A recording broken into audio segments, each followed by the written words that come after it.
Here we go. So, everyone have a document then? Thank you for getting or for coming up getting one. So let's look at this real quick.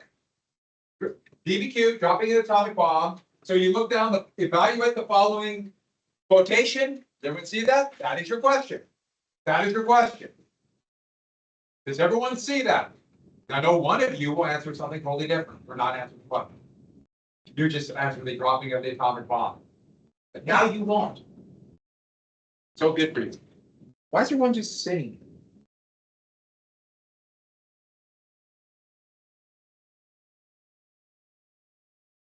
Okay. So,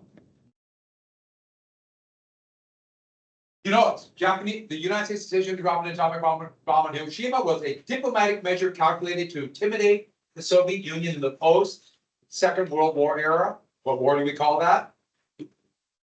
Or rather than a strictly military measure designed to force Japan's. So, was it diplomacy or was it a military measure? Japan won't surrender. We can't get it good. You got to do that. You have to evaluate that statement. You can either support it. Yes, that is true.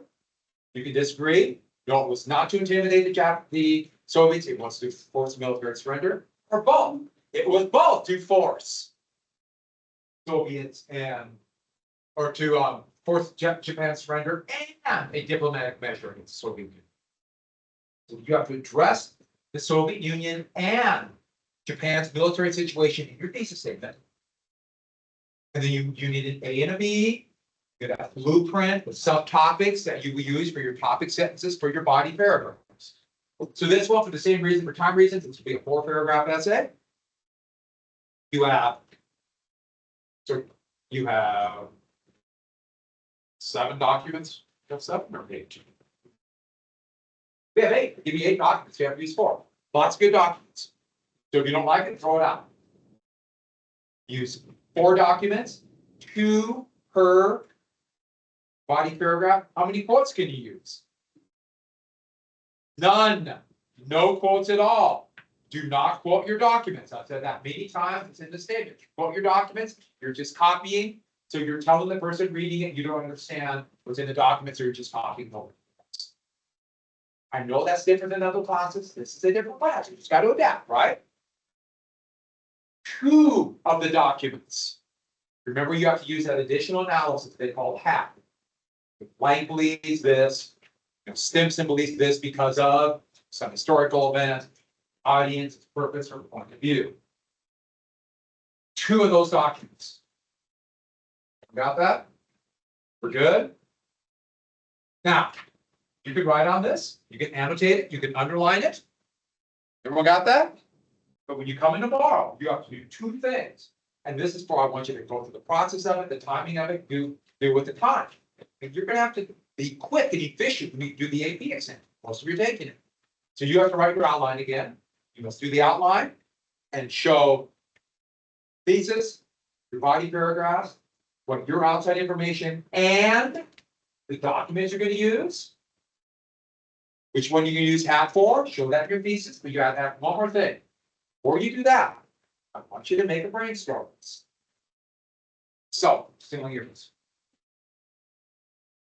The outline here, just make a list. It's about the dropping of the atomic bomb, so give me 10 good facts about World War II and in that era. 10 facts. Some of you use your essay, some of you won't. I want you to start thinking about it. No, I don't want you to come and just start writing it and your mind's not thinking about this, about the era and what went on. Trust me, being able to get 10 or so good facts before you write an essay when you get one cold for the AP exam will help you immensely. We got that 10 facts. So everything about how the U.S. got involved in the war, we got the war in Europe, we got the home front, we have the end of the war, 10 facts. That sound good? Any questions on that? So once you come in, you have documents, you have this sheet of paper, to do the outline and brainstorm list. You'll turn that in and your computer, because we are doing it online, so you can one more time. Yeah. So. Brainstorm those. No, we do walking the blocks, yeah. Now, you might have already thought about it, that's fine. I want you to go through the process. You gotta do it and organize your thoughts. So when you write your essay, you're not just, it's real easy to do, just start writing and you forget what you're doing, or forgets. You have to come in and organize. Questions? You excited? It's good, this is a good question. If you're gonna get a question, this is a good, take a good solid position, there'll be good documents, and it's the kind of question you hope for in the AP exam. Unfortunately, we probably won't get it, I'm sorry. Last year we had two, you'll get two questions, it'll be random who gets which one. And I hated it, last year we had one that everyone loved, and everyone who got it loved, and the other one no one liked. It's life, just gotta do the best we can, right? Question. All right, let's take your notes. We got this, right? Did we get the list? Let's go. Very quick. Did I show you the memorial in Berlin? They built the British zone. Yeah. Did I show you this? Oh, that's pretty funny. So, isn't that artsy? Aren't they? Man, look at that. Isn't that impressive? Hey, the tanks are right here. You're supposed to be like, wow. What an eye you have, Mr. Partridge. Not even gonna give me that, are you? I'll remember this when I grade the test. I will remember this. So, once the Americans took the Marianas, Guam, Tinian, Saipan, that was close enough to the new long-range bomber made by Boeing, but it's also made in bomber factories all over, a massive plane called the B-29, another $2 billion project. And it would fly at 30,000 feet. They thought above Japanese air defense, so it had a pressurized cabin. So it's a revolutionary plane. Other planes had pressurized cabins, but this was a massive plane. And it thought it could accurately bomb Japanese targets. It failed miserably. The Japanese air defenses could. They had planes that could get up there. They couldn't hit their targets. It was a failure. The bombing raids over Germany weren't that successful. This was even less successful. By February 45, it was not only inaccurate, planes were being hit, but also as they flew this mission here, that's B-29 being hit, by the way. Here, they started running into a headwind at 30,000 feet, 100-mile-per-hour headwind. Not all the time, but sometimes. And it would be the whole way to Japan. So a lot of times they'd get halfway and have to turn around because of lack of fuel. They had no idea why. When they would get up above 20 to 25,000 feet, anybody know what headwind they hit? They discovered something they didn't know, the US didn't know in 45. Have you heard of the jet stream? They discovered the jet stream. And the jet stream would traditionally this time make this big bend southeast from Japan. Kind of goes around. And they ran into it. They had no idea. And so the bombing was a disaster. The Japanese knew about it. And they were actually attacking the United States using the jet stream. Anybody know what they used? Balloons. They used big helium-filled balloons with incendiary bombs. And the thought was it would take the jet stream across, land, they would have a timing mechanism where it would begin to descend and release hydrogen when it got over the United States, hope they're in the right spot. And they hope it would start a forest fire and force the United States to send troops back to fight the fire. Okay, that's a little fanciful, but look how many they dropped. Look how many are it's Michigan. Kind of amazing. They kept it secret from the American public, but they launched hundreds of these. There's one of them in flight. Look how many hit Montana. My wife's grandfather, he was in the Navy, he was on a troop transport. After the war ended, when he was mustered out, he was hunting. 1946 near Phillipsburg. My wife's family's from. And he found one of these. He and his friends stumbled across one of these balloon bombs. And it had an incendiary. They went and called the sheriff. They had this whole thing set up to try to basically get to cover it with sand so it would not set fire. So I thought that was kind of fun. But let's get back to the bombing. Remember Dresden? That was just a few weeks before. Or a few weeks before, General Curtis LeMay became the new commander of the 15th Air Force, the Air Force that's attacking Japan. And he's got to figure out a way to make it work. He was a very successful bomber commander over Europe. He was known as intelligent, fiery, smart, gruff, uncompromising. His nickname was Bombs Away LeMay. He, seeing what happened at Dresden, realized the failure he has to make it work. He's a 3-star general. He wants his 4th star. He adopted firebombing. So this is actually late in the war, but they took this plane that's supposed to go 30,000 feet at daylight to nighttime to 12,000 and packed it full of firebombs, napalm and white phosphorus. Napalm was brand new, jelly gasoline. When it hits oxygen, it burns. White phosphorus is one of the most horrific weapons invented. It was invented in World War I. It is technically illegal by treaty, but everybody still uses it. It's awful. White phosphorus, whenever it has oxygen, fuel, it burns. As long as it has oxygen. So when it's exposed, it burns. So you dump water on it, what does it do? Burns harder. Because water has oxygen. But if it hits you, it burns right through. It's a nightmarish weapon. And they packed these planes, 400 of them, with firebombs. Yeah.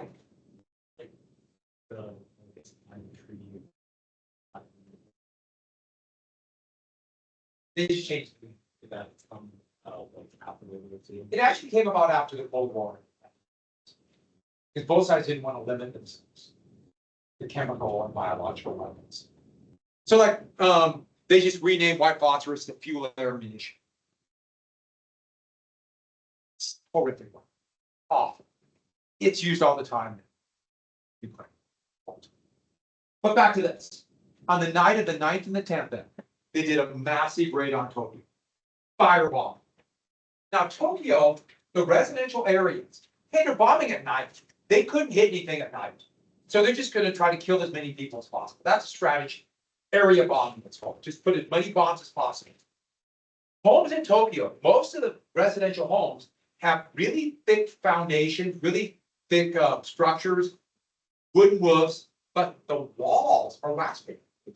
Because it doesn't get that cold, they just need to keep the rain out. Can you imagine wax paper what it's going to do?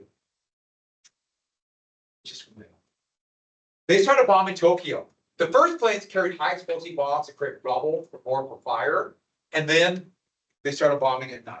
In downtown Tokyo, the firestorm got so big that it's soon going to be over 1,000 degrees. It's going to be at least 3 square miles big, sucking air at 120 miles an hour.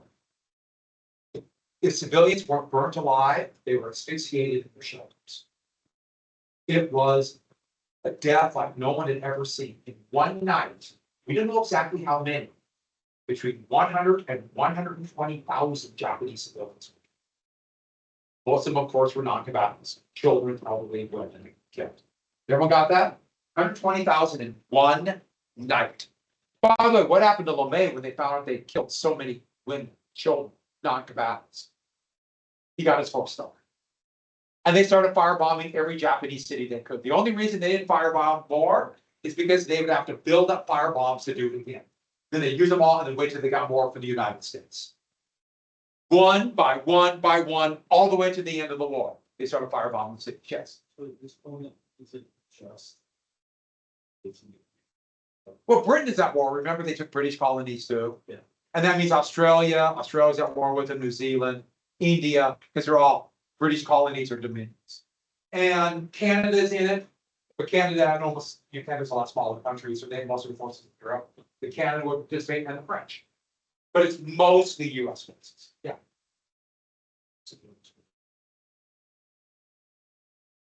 Brought the war almost in over 2 million veterans. That's before atomic bombs. That's before atomic bombs. Yeah. It's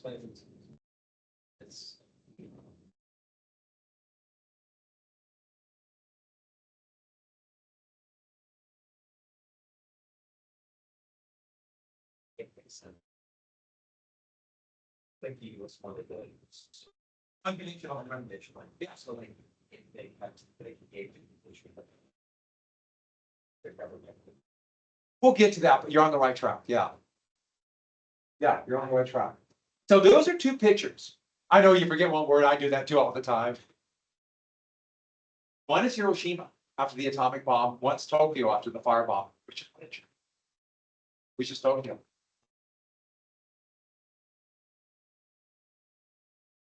Tokyo?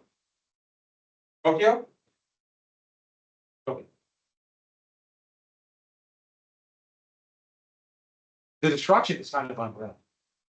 So this map has a number next to it, and it has the percentage of the town destroyed. And I don't mean like damage, I mean gone. Of every Japanese city, major city except one, Hiroshima was left off the target list. Every other one, and has a number like Tokyo, 51% gone. That's city the size of New York. Toyama, where they make a small, relatively small town, 99% gone. Let me show you another map. This one didn't go as well as I wanted. So this is one has also an American equivalent city. So like Osaka, 35% gone, that's the size of Chicago. Kobe, 55% gone, size of Baltimore. Tokiyama, 48% gone, that's the size of Butte. Butte was about 40,000 people then. That shows you how small of towns they were firebombed. They firebombed everything. It is not. That wasn't the reason that would happen, that'd be a refugee center, but the big reason is they chose. LeMay didn't know about the atomic bomb, but LeMay was told to leave it because they wanted to test it. And they don't want to firebomb it and then drop the atomic bomb, they wouldn't know what the average of the atomic bomb is. Makes sense. So to get the point here, they're bombing every city. But I should add, the Japanese kept fighting despite hundreds of thousands of casualties. I mean, they adapted and they evacuated cities and sent children out. But still, the bloodshed is horrible. Not of all the cities, like Hiroshima. They're not bombing that, so that's a good place for kids, right? So, while this is going on, remember unrestricted submarine warfare? Well, by the end of 44 into 45, the US submarine blockade was almost 100% effective. They cut off Japan from food. And remember, Japan invaded or started this war for the Dutch East Indies to ship oil back to Japan. And by 45, they weren't getting anything. Heck, by the summer, American submarines had surrounded Japan. And nothing could get from Korea over the Tsushima Strait to Japan. By August, Japan had 3 months of oil reserves left and 6 months of food reserves. They were completely done. Now, reserves mean, okay, there might be a little bit left, but they had nothing. I mean, they were at the literal end of their supplies. And I should add, their Navy is gone. Their Air Force basically gone. But they still made planes, but they couldn't train pilots. So they only had a few trained pilots. Yeah. The United States. No, just. We didn't know the exact numbers, but we knew their merchant fleet was gone. We knew merchant fleets mean their transports. Because by August, there's nothing. So we knew, we didn't know. We thought they gotta be really close. They're really close. Yeah. So firebombing their cities, the submarine blockade. By the way, submarines are not ships, they're boats. Don't forget that. And by the summer of 45, Japan was sending peacekeepers for a term. So take what Derek mentioned before, they were sending a term back to keep their emperor. Now they had a few other qualifications and they sent it to the Soviet Union. They didn't know that the Soviet Union had promised to attack. So they had sent these terms through. And it was bad. Whole carrier task force were roaming up and down the shores of Japan now, just bombing indiscriminately. They're trying to hit one of their last surface ships. Their navy's pretty much gone. That's Tokyo. I can't even imagine what Tokyo, it was like that. I mean, Tokyo was ruins for the next 15, 20 years. Yes, you can imagine, yeah. Where was the emperor? Okay, the emperor's compound was in Tokyo. And so that had only been hit by a few of the bombs, but it was away from the residential areas for the most part. So it's far enough away. Don't forget, Tokyo is massive. You know, it's the size of New York City, so get an idea, it spreads out forever. It's bigger than hell. Yeah, I know. But the Soviet Union, they did pass this on to the United States, but the Soviets said, we don't know if they're sincere. Oh, and the emperor was the condition. Keep their emperor. But that would also keep the same system going. There's a term. The US basically ignored this, but I should have. That's why I'm going to butt there. There's people by that summer saying, maybe we can figure out a way to let them keep the emperor, but still claim some conditions. Because the US didn't want to invade. They wanted the war over. Nazi Germany, they saw as a real threat to world civilization. They saw Japanese expansion as just another brutal war for empire. And it wasn't as big of a threat. They just wanted the war over. But they're stuck with unconditional surrender. And the US and the British sent the Potsdam Declaration. The Japanese ignored that. Now, the Japanese ignored it, saying, give us a better offer. Of course, we saw that as we're telling them. The Japanese are saying, you'll go to hell, we're fighting. I should add, you see what's happening to the Japanese cities? Destruction? Really? Just wait. So that's the situation. I'll give you a second. So this is the US thinking that summer. We know the war is almost over. Germany has quit. It's clear their Navy is gone. They can't stop US ships. Their Air Force is incredibly weak now. But we want unconditional surrender.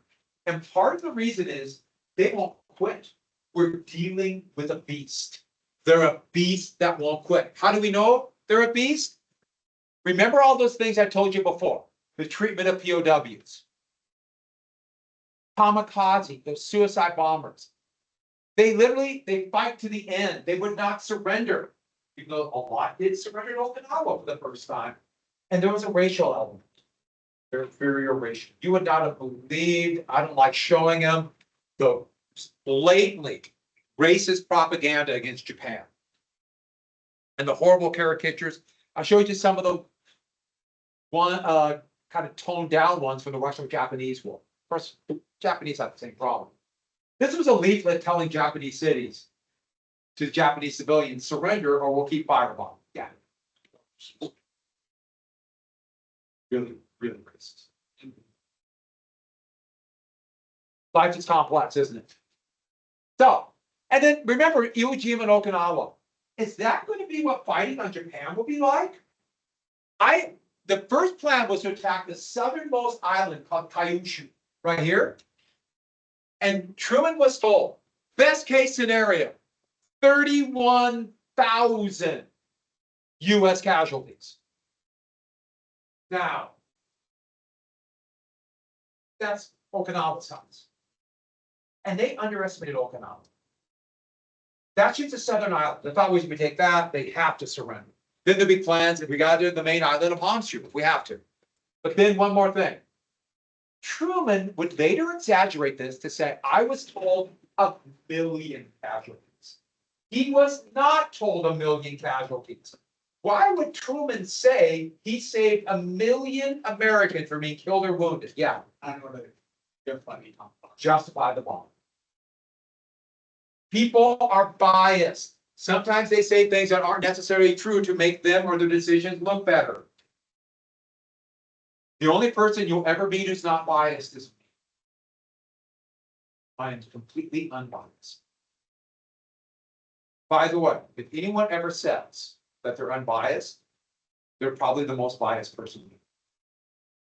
You'll never trust anybody who says that. I, of course, am biased, as all of you are. So don't forget that. People are biased. We're all biased. It's just how we acknowledge and use them. And then the Manhattan Project cost $2 billion. Imagine spending $2 billion for a project, which is a heck of a lot of money, and then not use it, and maybe 31,000, or as Truman said, 1 million casualties? Can you imagine the political hit? War is politics. What if your son or daughter died in the invasion of Japan and Truman didn't use a bomb that might have ended the war? One more thing, and this is horrific logic. I think it is cruel and on the edge of psychopath. But why not bomb civilians with atomic bombs? Why not?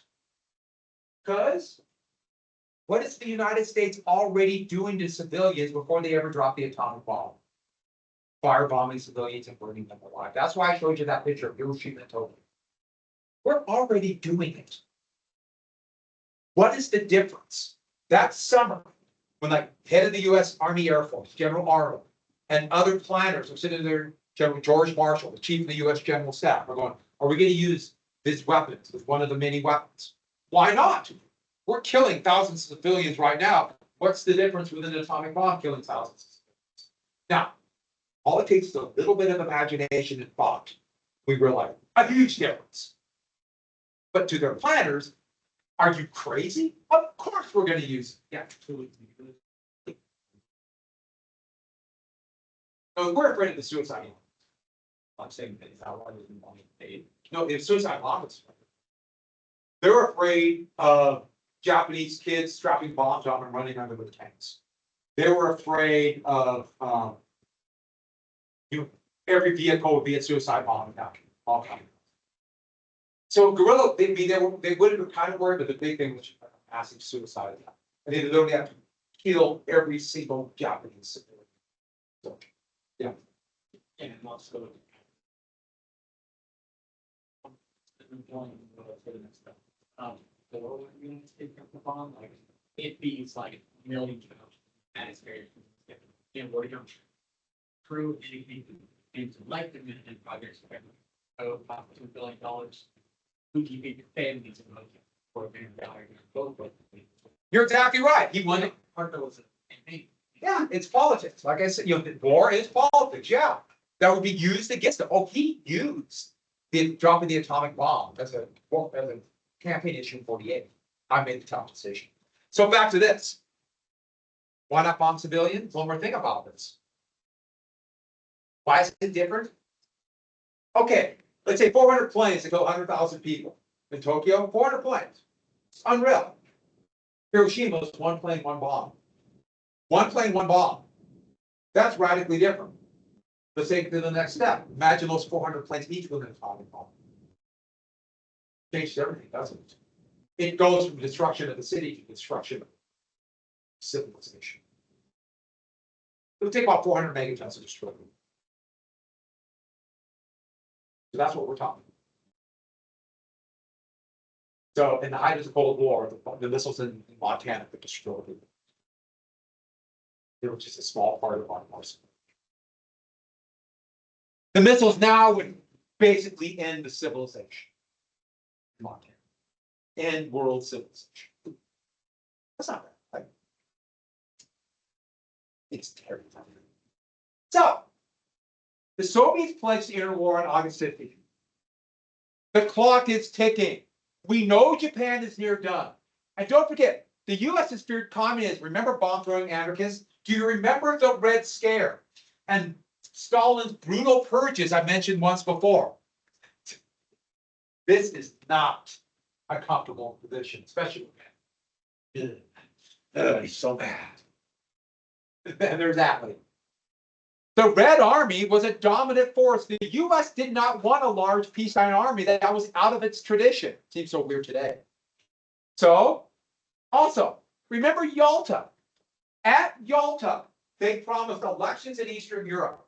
This is one of the most important fears of the Soviet Union was Yalta. They promised these elections, and now they didn't do it. Does that mean they'll do it in occupation zones in Japan, in Korea, in China, in what is now Vietnam? Are we going to do the same thing we did in Europe as we did in Asia? And stop. And one of the things that both Truman and his Secretary of State James Byrne said, we've got to stand down the communists and get them to play ball, to do what we want, play ball. So there is this real desire. This is before the dropping of the atomic bomb.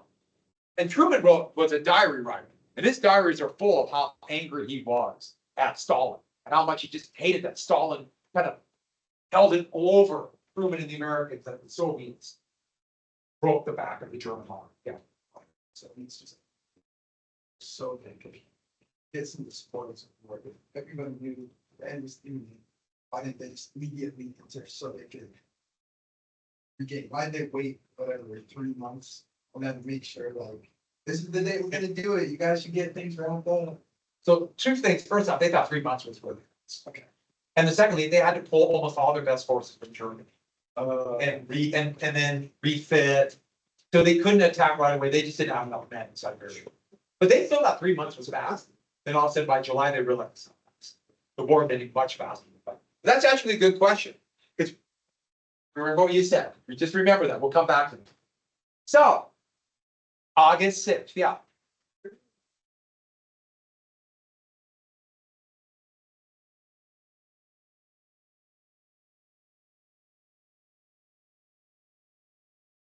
He was worried about, the post-war when they rebuilt that they Soviet control. That's what he was worried. So, August 6th, you notice 9 days before the Soviets pledged to enter the war, the first atomic bomb was dropped on Hiroshima. Not bombed yet. They've been doing 3 plane reconnaissance missions for days over Hiroshima every morning. So the Japanese civilians didn't go to the bomb shelter.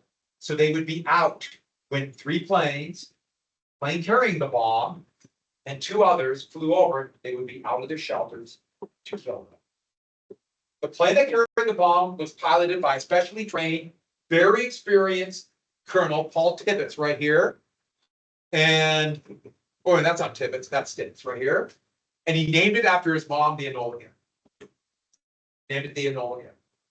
And so these 3 planes came over a little after 8 o'clock in the morning. They were carrying the uranium gun weapon. They're sure that would work. They called it Little War because it was smaller than the Trinity bomb. You notice how it's long here? It had a gun inside, a 105mm gun. So a heavy gun that fired a piece of uranium into another piece of uranium. That's what it was, yeah. Atomic bomb. It was really unstable. It almost went off when they were taking off and while they were flying. That's why it is not used today. But they dropped it. It exploded about 3,000 feet above the surface, so the ground wouldn't absorb the blast wave. Hiroshima also didn't have hills, so the blast wave would go from miles. And with it, the blast wave and then the heat, fires that they kill. Fires that kill them. Atomic bombs. We always hear radiation, it's fire. This is from the tail turret as they're flying away and they're being buffeted by this. They took a quick picture of it. And I should add that last month, the Pentagon and the Department of Defense has a website with the history of the Air Force and everything. They took out all reference to the Enola Gay. Anybody know why? It's a game. It's a game. Why people pro game. I'm just going to say one simple thing. I am without words when I see that kind of thing going on. But moving on. So that is actually an autographed picture. Paul Tibbets, after the war, would autograph pictures of destruction of Hiroshima. So I know. And that is the City Hall and Library that was destroyed. Burns was the big killer. We all heard about radiation. The radiation is terrifying. That's what they talk about in the Cold War. Radiation. Fires the radiation. Now, fallout is when the explosion hits and it irradiates the dirt and dust, and then kind of goes into the mushroom crop and go in the atmosphere and spread for miles. And it's dirty radiation for about 2 weeks it will survive, and that will drift and fall over areas. So, for example, I grew up in Miles City. Montana is a big target for the missiles. So Miles City would be hit by all. We all knew this. Tell us that was followed. It's like relatively safe there, places that. Well, Chernobyl had a lot more radiation that went into the soil, so that's when a lot more radiation, and it was a lot dirtier. Most of the dirt, the dirty part went in the atmosphere. So it went around the world for a few times and spread. But not like Chernobyl. Because it blew up. Chernobyl thankfully did not fully blow up. Much closer, I'd like to think, yeah.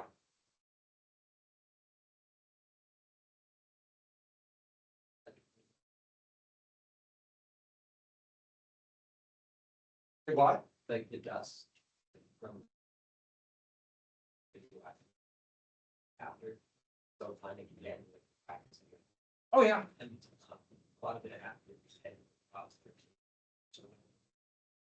So they tested so many bombs in Nevada. There's a real problem of thyroid cancer all over Montana, Wyoming, Utah.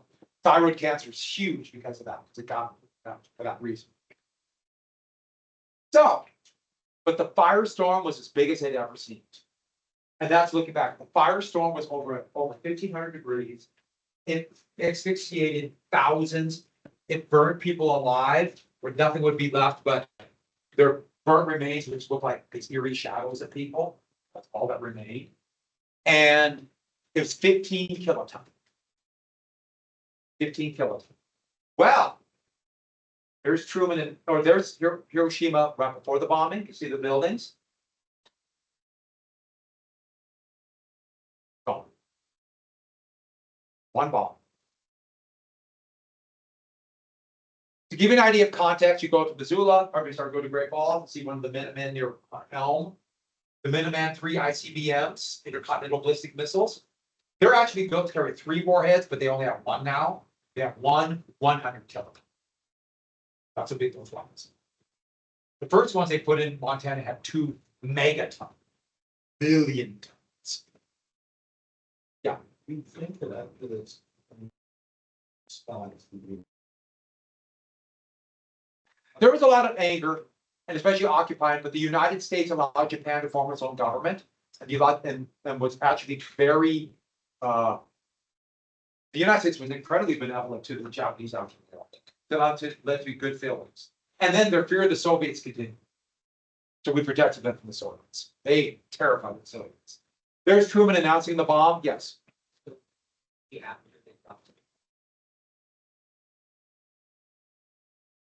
Let's keep going.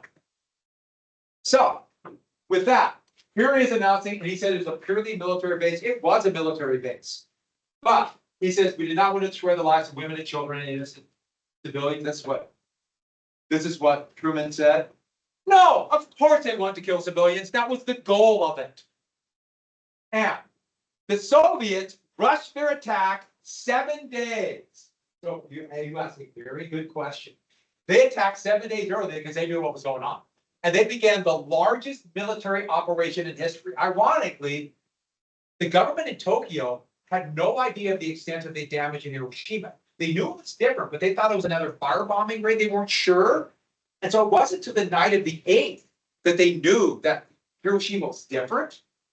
And they weren't even talking about it. Hiroshima was different. Oh my God, the Soviets attacked. And they didn't just attack. It was the biggest military offensive in the history of humankind. Nothing has ever happened this big with the number of men, tanks, and equipment as they attacked into Japanese-held Manchuria. And in the biggest blitzkrieg of them all, the Soviet Red Army was terrified. The Japanese army just collapsed. And they freaked out in the cabinet. Oh my God, that bombing is bad. But have you seen the Soviets? Let's see. Do we want to surrender now to the Americans or to the Soviets? They were terrified. And then Nagasaki. The next day, why did we drop 2? Because we had 2. That's why we dropped 2. It was the Trinity bomb. The Trinity bomb was painted orange. So that's what it looked like. It's kind of weird, but it's orange. You think it should be like black. And the plane that dropped it was called Boxstar. Boxstar, yeah.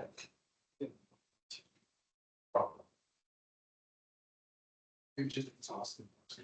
Because we use them all that much. Yeah, we would have kept using them until this one.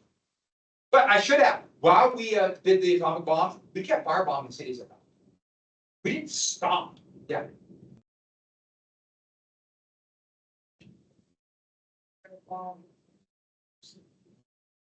It's not.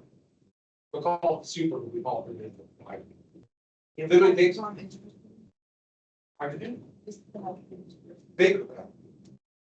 It literally takes an atomic bomb to something. Oh, it's also called thermal nuclear. If you look back there, so about 6 years ago, we did a unit special topics about the Cold War. And two girls in my class made, I literally just saw one last Wednesday. But they made an atomic bomb pinata. And we were going to destroy it. It was full of candy. We were going to destroy it. And the last minute was, oh, we got to save it. But then, no, there's candy. But fortunately, there was a hole in it. So we got the candy. It was okay. We got the candy. So that was the atomic bomb pinata. I got to admit, that's pretty clever. It's pretty clever. This was actually the second target. And Nagasaki had hills and it exploded at ground level. So the ground absorbed a lot of the blast wave. But it still killed 45,000 civilians. The picture on top is before, bottom after.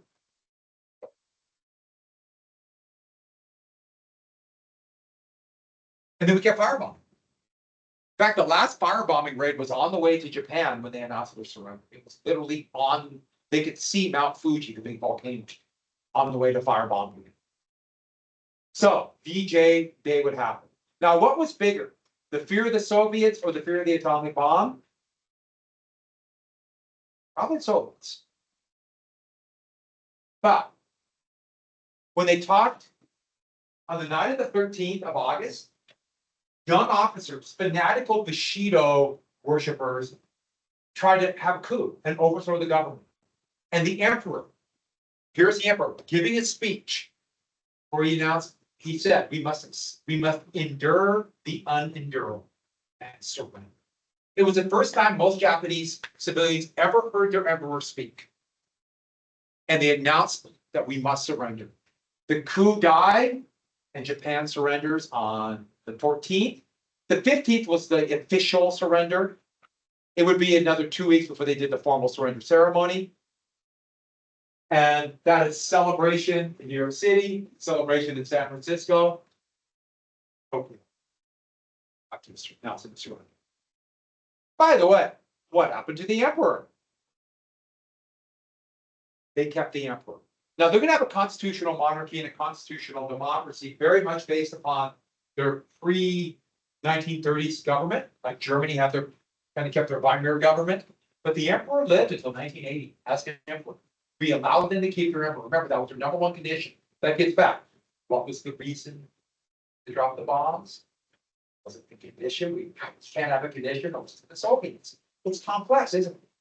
And it's so weird to think he died in 1980. I vividly remember when the emperor died. That was the emperor of World War II, and he died. Yeah. I am also every funny night. As an addition. And like also the first year he goes huge game. Well, He was.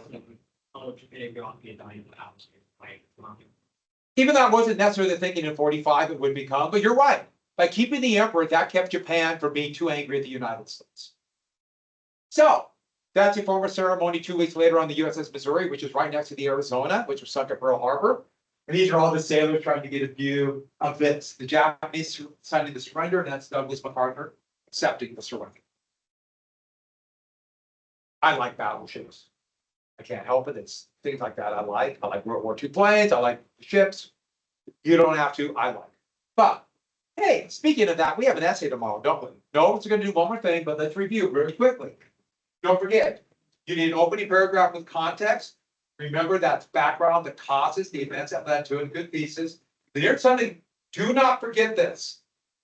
You need a topic sentence. And then you have to have, or a topic sentence that connects with your thesis, right? Then you have to have a sentence that explains the topic. You must explain it. You must show you know what it means. Do not just start summarizing a document and using it as proof. If you haven't explained it, my assumption is you don't know. Prove to me you know. You need a sentence. That's what we do. Remember short ID? You have a sentence, example, why it's important. You need that sentence. Then you use two documents. One of the documents has happened. Then, one more example from your knowledge. At least one. If you get one per paragraph, that's great, but at least one in one of the two sentences. Everyone remember that? And then you need one more sentence at the end. Don't just end it. You need one more sentence to show it's important. Connect it back to the thesis. Tie it together, that last little bit of importance. Any questions on that? So, let's go and get to the Cold War. One more thing I've noticed, and I just want to do a couple of things in the Cold War. By the way, I might have put this on Teams, I might not. But I just showed you. But I've already done this. We've already had this. You have this. Don't forget those things. And remember, brainstorm, how long can you come in? So the Cold War began. Let's jump right in the Cold War. One of the first symbols of the Cold War was exploding a bunch more atomic bombs. They dropped atomic bombs. They exploded one on the island of the Bikini Atoll where they forced the people to leave. Also under the water, they used a bunch of obsolete US and now Japanese ships. Saw what the atomic bomb could do. Under the water, tested the bombs. But part of the analysis tied up a bunch of animals on the island and on board the ships, see if the radiation influence would do to them. So they murdered a bunch of sheep and other animals. And the point is, this was not just to test the bombs, which they really needed to test. It was to intimidate the Soviets. We have lots of bombs. Don't forget. Yes, a French designer who was designing after France was liberated in 1944 used the popularity of this term to come up with the bathing suit you've all heard of. Here he is, very creepily putting it. There's only actual picture from a newspaper, and yes, it's creepy, but he's getting it the first bikini. Do you want to know where bikini came from? It was from atomic testing and blowing up an island and killing sheep. Now, last thing, there was a collapse of peace. Truman vowed to get tough. In fact, you don't have to write this part down, but he told the Secretary of State, we're going to put baby in Soviets. We're going to put baby in. We're going. Now, the Soviets, remember, Germany and Berlin are divided. And Stalin used Berlin as leverage. Because not only did the Allies have to occupy Berlin, we had to feed the 2 million civilians in Berlin. And we got to have roads, connections. I'll get to that in a second. Well, Stalin, angry about the reparations, stripped everything of value from the Eastern occupation zones. When I mean everything, I mean everything. From wood, nails, every toilet. If there was a toilet, they took it back. They even cut up pieces of the Autobahn and sent it back to the Soviet Union. And Truman responded with cutting off Lend-Lease. Last thing put it in. They cut off Lend-Lease. FDR and Truman promised we'd continue Lend-Lease in lieu of reparations for the suffering the Soviets went. But Truman's now going to get tough. This was the first time publicly, like people in Helena, let's say, realized maybe we're not friends with the Soviets. This was a big deal and it infuriated Stalin. We lost 30,000 men. I mean, sorry, 30,000, 30 million Soviets in the war, and now you're just going to let us starve? Stalin always suspected the Allies' plan was to use Soviet blood to win World War II and then have the Soviet Union be a wreck. And there was an element of truth. Meeting you tomorrow. Make sure you have paper, computer. Oh, if you're taking the AP exam, you need a Chromebook checked out from the library. You can't use your own Chromebook or your own computers. You need a Chromebook checked out from the library. When's the AP finish? At night? At like 3 a.m.? I think it's at 8. But the counselors have a little bit of leeway. The earlier you're there, the earlier they get started, which means you can go home. Don't be that one everyone hates showing up late. We know what it's going to be. And you blame the course. That's what that Time will tell. Yeah, we'll give you enough time to get ready to stay. Hopefully, right? Yeah. Okay, like. Goodbye, everybody. Sounds hopefully.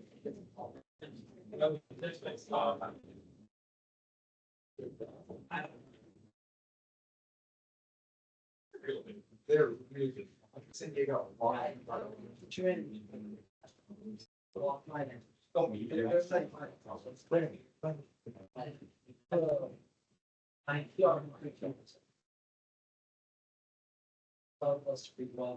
Yeah, so you don't have to worry about the division. You know you're going to stay. Exactly.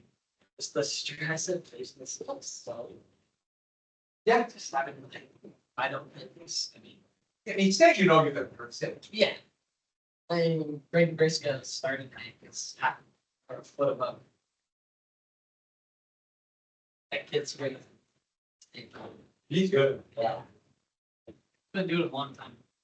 Takes a lot of skill. See ya. Good question. Also, Bikini Bottom, SpongeBob was named after the Yeah. Bikini Trolls. The whole thing was where they did all the nuclear tests. And one interesting thing is that I believe it's the phrase kind of like in the ballpark or ballpark range that also came from nuclear testing. Well, in the ballpark came from baseball, Well, yeah. but it was popular. Yeah. In the ballpark, yeah. Have a great day. You too. We'll see ya.